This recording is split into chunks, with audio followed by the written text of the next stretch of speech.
좀 더 우리 베이직하게 NFT는 뭔가요?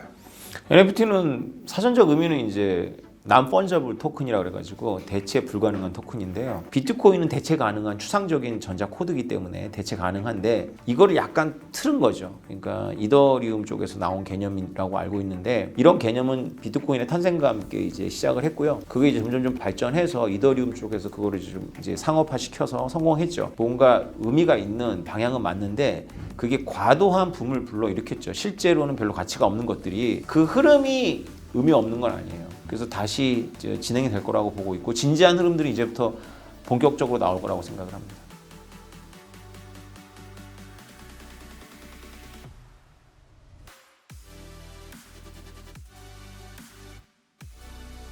네, 앞에 1부에서 교수님께서 이제 메타버스의 좀 기본적인 개념을 한번 다시 잡아주셨어요. 메타버스에서 사람들이 늘 메타버스 하면은 뒤에 꼬리표처럼 따라붙는 게 NFT인 것 같아요. 메타버스에서 돈을 써야 되는데 NFT를 써야 되지 않냐라고 하는데 좀 더 우리 베이직하게 NFT는 뭔가요? NFT는 사전적 의미는 이제 non-fungible 토큰이라고 그래가지고 대체 불가능한 토큰인데요. 원래 비트코인은 1비트코인 1비트코인이라고 라는 말이 있듯이 비트코인은 특징이 뭐냐면 대체 가능합니다. 그래서 우리가 현실에 존재하는 사물은 완전히 대체 가능한 사물이 별로 없어요. 화폐는 우리가 일부러 추상화시켰기 때문에 그게 가능하다고 생각하지만 실제로 화폐도 약간 대체 불가능합니다. 예를 들어서 우리가 설날이 오면 이제 세뱃돈을 신권으로 주지 국권으로 잘 안 주잖아요. 꼬깃꼬깃한다거나 반으로 접힌 거 안 주잖아요. 은행에서 똑같이 새로 나온 이제 심사인당 얼굴을 주는데 받는 사람 입장에서는 새 거 받으니까 좋긴 하지만 가게 갖고 간다 그랬을 때 이 새로운 빳빳한 종이에 5만 원은 5만 5천 원쯤 하고 꾸깃꾸깃한 5만 원은 뭐 4만 원 하고 이러지 않거든요. 똑같거든요. 이렇게 추상적으로 간주하지만 우리가 금이라고 생각해 보면 금화가 모두 무게와 크기가 똑같지 않거든요. 그래서 갈기도 하고 막 이렇게 하는 거죠. 그래서 현실의 어떤 물질도 완전히 대체 가능하진 않아요. 근데 비트코인은 대체 가능한 추상적인 전자 코드이기 때문에 대체 가능한데 이거를 약간 틀은 거죠. 그러니까 이더리움 쪽에서 나온 개념이라고 알고 있는데 고양이 그림을 만들었어요. 이더리움에서. 근데 고양이가 전부 비슷하게 우리 눈에는 다 비슷한데 조금씩 달라요. 그래서 고양이들 간에는 똑같은 게 없으니까 대체 불가능해진 거죠. 그래서 이제 대체 불가능한 게 원래 장점일 수 없는 건데 대체 가능한 게 장점이거든요.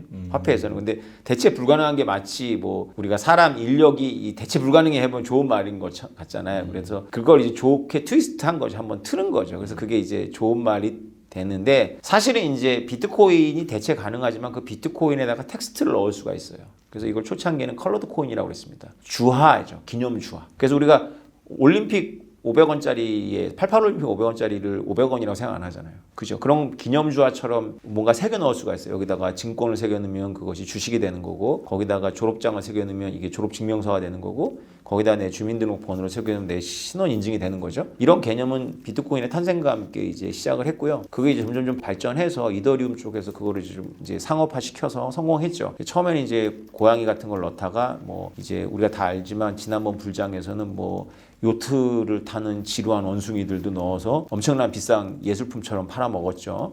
뭐 죄송합니다. 말이 좀 이래서 하여튼 팔고 사고 팔고 했는데 그게 이제 어떤 가능성들이에요. 그래서 우리가 이제 그 비트코인은 위조 불가능하니까 블록체인 때문에 위조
어떤 그런 가상의 어떤 저작권이라든가 이런 걸 보호해야 되는 어떤 그런 예술품들을 넣을 수 있거나 혹은 어떤 사람의 어떤 그런 행적을 넣어서 내가 그 누구를 사칭한다거나 이 AI가 나를 또 복사할 수 있잖아요. 그래서 AI가 신원을 무한정 복사할 수 있는 이 시대에 AI가 복사할 수 없는 그런 나의 독특한 신원을 메타버스상에서 이렇게 확인시켜 줄 수 있는 기술이 되지 않을까라고 하는 그런 폭넓은 개념으로 쓰이고 있죠, NFT가.